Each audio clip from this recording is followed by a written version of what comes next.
Atualmente eu sou formado em psicologia, fiz mestrado em neurociências na Universidade Federal de Santa Catarina e atualmente eu faço doutorado em neurociências na Universidade Federal de Santa Catarina. No mestrado eu estudei a relação entre estresse e desenvolvimento de depressão e como que o ambiente pode mitigar os efeitos deletérios do estresse para a depressão. Eu já explico um pouco sobre isso. Deletérios é o quê?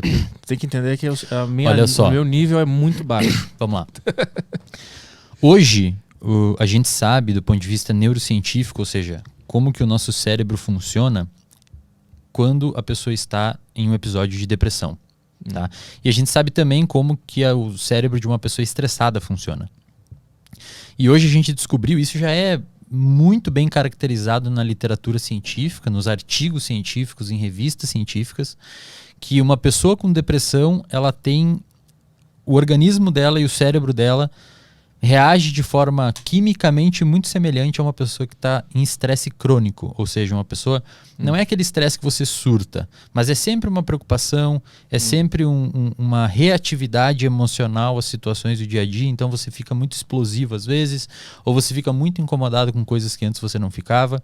Esse padrão de comportamento hoje é o principal. Isso aqui muita gente não sabe, mas o estresse hoje é o principal fator de risco para o desenvolvimento de depressão.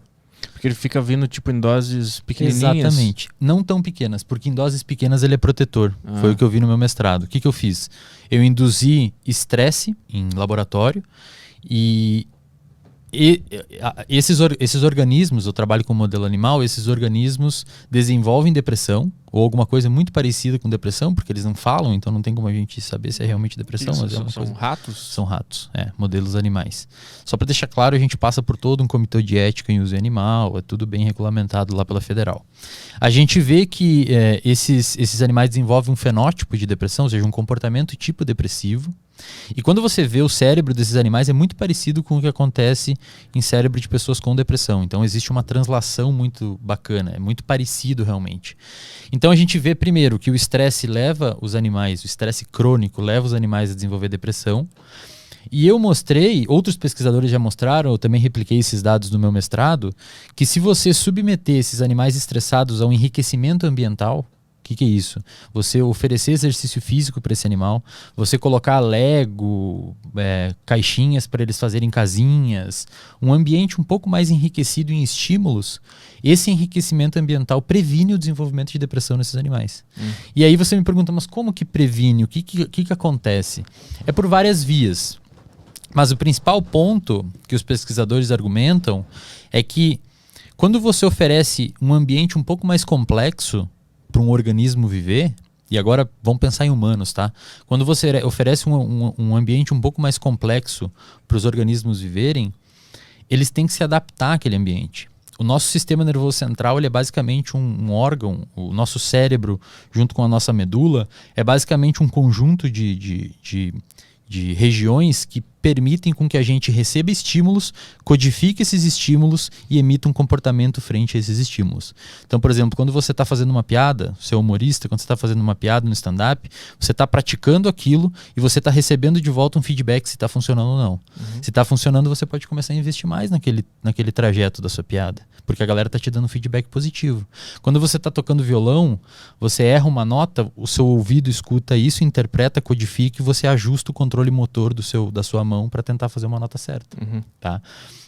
Então, você submeter um organismo a um ambiente um pouco mais enriquecido é um pouco estressante, porque você tem que lidar com essas situações. E esse pequeno estresse, em pequenas doses, protege o animal para um estresse futuro. É mais ou menos aquela pessoa que se virou muito na vida, desde cedo, e na idade adulta ela é muito resiliente. Dificilmente alguma coisa abala ela. Então, os pesquisadores chamam isso de inoculação ao estresse. Inoculação é um processo que ocorre, por exemplo, quando você faz uma vacina. Você inocula o vírus e injeta ele em você para que seu corpo não seja afetado pelo vírus. Com o estresse acontece a mesma coisa. Se você se submete a situações pequenas de estresse, desde ali, depois dos, 12, 14 anos, você consegue começar a ficar protegido para os estressores do futuro e o seu organismo meio que consegue ficar mais forte frente a eles. E foi o que eu mostrei. Eu mostrei então que se você protege os animais com pequenas doses de estresse antes, um estressor futuro é incapaz de gerar depressão nesses animais. Mesmo que seja um estresse muito potente? Mesmo que seja um estresse muito potente. Inclusive, quando eu fui publicar meu artigo, foi uma das críticas dos revisores. Quando você vai publicar um artigo científico, você manda para uma revista científica e outras profissionais da área da ciência avaliam o seu artigo e descem o pau nele. Fala isso aqui porque isso, porque isso, porque isso, porque isso. E os caras falaram para mim isso. Eles falaram, por que você usou um estresse tão grande? E aí eu tive que responder o cara, expliquei para ele o porquê, fiz toda uma carta-resposta. O artigo foi aceito, está publicado hoje, depois eu posso deixar aí nos comentários do vídeo. E a gente mostrou então que se você submete ou você enriquece o seu ambiente, a chance de você desenvolver uma depressão por meio do estresse é menor. E isso a gente pode translacionar hoje para a pandemia. A pandemia é um estressor muito grande. Então aquelas pessoas que, por exemplo, já lidaram muito antes com viver sozinhas, que nunca foram tão dependentes de contato social, hoje podem estar protegidas. Né?